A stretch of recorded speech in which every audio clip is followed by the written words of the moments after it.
Hello and welcome back to another video. In this video, we are going to talk about the bot situation in Ragnarok GGH. So I haven't been playing for quite a few days, not only because I'm busy with work. I had a really bad experience with bots on my last logged in. Now if you have been following the channel, my pure brewer does not have her platinum skills. And so one fine day I just decided that I want to go get them. So I went to Toy Factory level 2, which is the place where I can get Pearl.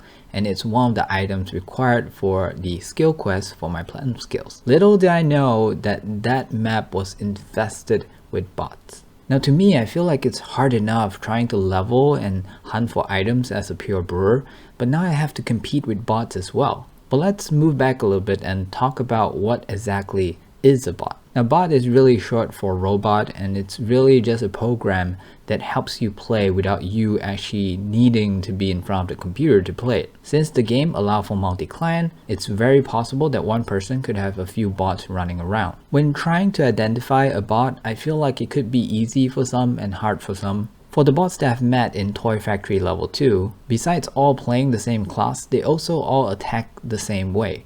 They hit a few times and then try to cast a steal or mug skill, and then they continue auto attack and kill it. Now at this point you might be wondering, what's the point of having bots? Shouldn't you be playing the game to really enjoy the game? I feel like without a doubt, the player does play the game. And the bots he or she deploys is really just a tool to make his main stronger. So the kind of benefits a bot user will have, first of all, you don't really have to grind for items, you have the bot to do that. You kind of have a steady income without actually investing time into the game. You could also level without being there or leech off your bot. Since no normal player is going to be playing for 24 hours, you are going to be ahead of players. Now sadly, there are also a group of people who would actually look at this situation and try to find that silver lining and say like bots is actually good. They would argue that if there's a lot of bots around, there'll be more items in the marketplace, and a lot of the things would actually fall in price because it's no longer rare and hard to get. When the price of items drops, now the players could afford them, and I feel like this point of view is actually very bad. Say one day you go out hunting and you found something rare. Without the bots, you'll be able to sell that at a really high price. Now with more money, you could buy the things that you want. In fact, with that many bots, this also means that there will be that many people who do not need that thing because they could farm it themselves 24/7 without lifting a finger. And that is why the cost of things plummet. To them, they're selling it to stupid people who just doesn't want to use bots. Like if you don't plan on making a merchant and selling things to player, then yeah, sure, having bots is gonna help you. But if you do want to immerse yourself in the full content of what Ragnarok Online has, hunting, grinding, getting the good items, and then selling them to players is part of the game. Now let's talk more about the disadvantages of having bots. First of all, you're sharing the spawn with bots. And the bots aren't really efficient killers. In most cases, they do auto attacks. In order for them to win the monster with auto attacks, they have to be a relatively higher level. And because they are at a higher level, their drop rate is also bad. This means that the amount of cards you can get in that map, if it was infested with players instead of bots, could be more.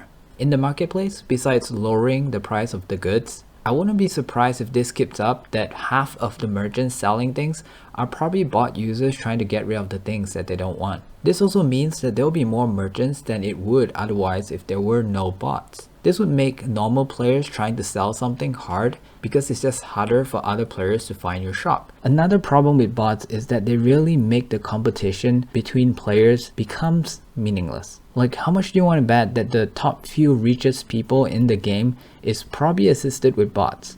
Over time, the marketplace is actually going to be competing their prices among bots and not players, simply because it's just not worth you spending that time to sell one item for that price. So now not only will they dominate the market, when you want a specific item like how I did, and you find yourself unable to compete with the bots running around with barely any reaction time, you might actually be in a situation where you have to buy the item. And then guess what?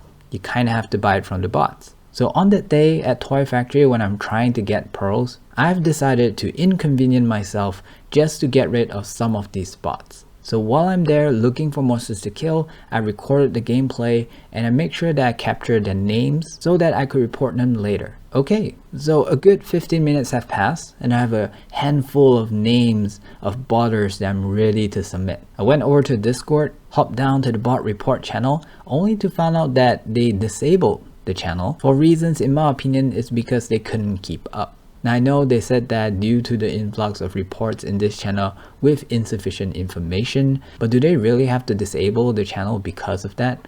Like just ignore those that didn't give sufficient information or let them know what the sufficient information is. But anyways, I went over to the general channel. Over there I met a really kind moderator that said that I could report it to him or her. Now when I tried to put my clip in Discord, apparently it's too big because there's a lot of bots involved. According to the moderator, I'm supposed to record it in an RRF format, which I don't really know what that is, but if I'm not mistaken, it's some kind of an in-game capture system. But after, the moderator also said that, frankly speaking, actually I just need the names. He also added that the bots he reported 3 days ago is still running wild. Other people also came in telling me to just forget about it and give up. Oh, by the way, I almost forgot. I actually asked like how long must the video duration be of capturing the bot in order to prove that he is a bot. Otherwise I could just submit a name of a person that I don't like and get him banned. He or she said that they will actually deploy some kind of drone or something and monitor that character in order to determine if it is a bot. So from all this, I learned that even reporting a bot is not easy. I actually don't understand why they can't just make it such that players could right click another player, submit sort of like a suspicion of being a bot, and then right on the spot in game they could send a drone and monitor it or something. And now the correct way of submitting a bot report is to go to their website and contact them. And then later I found a YouTube channel selling specifically Ragnarok GGH bots. They are actually collecting money from players in order to give them the program to use the bot in game. Now at this point I start to ask myself, how could they be so confident to even make a profit from selling bots?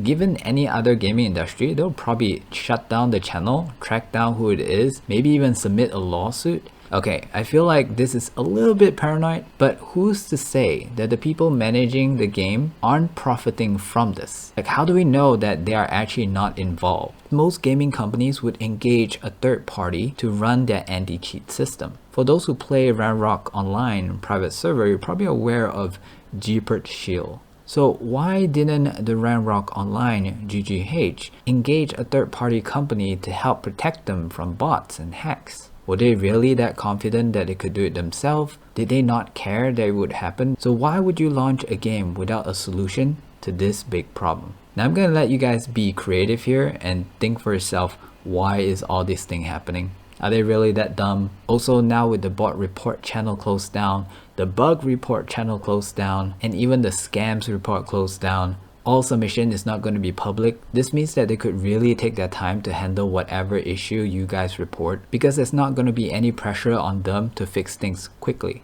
So I've made videos in the past talking about how the management actually care about their game. They also seem to be clearly kind of lack in manpower. For example, at the moment of recording this video, there's actually no admin online on Discord. So if they're trying to solve the problem manually, the bot is going to merge faster than they can take them out. And I feel like we can already see how they're trying to control the amount of submission by making things inconvenient. And it's very possible, even if they have the right intention, they just couldn't keep up. We as the player, we have to decide if we could tolerate this. Even if you love playing the game, but if you're not desperate enough to let the game play you instead, I would recommend playing the game somewhere else. Ragnarok Online is a long-term game. If the core people running the show can't make it right, just be careful not to let the nostalgia and also the hope of things getting better waste too much of your time. After all, there are a lot of great games out there, and if you're wasting it here, you're missing out over there. So with that said, I'm actually going to stop playing, at least not in this server. The fact that you found this video means that we like the same games. Hopefully in the future I can introduce you to something that would also rub you the right way. Also, by the way, when making this video, someone commented this. I'm so sorry to disappoint you, and also kind of scary that you could see right into my soul. Bye bye.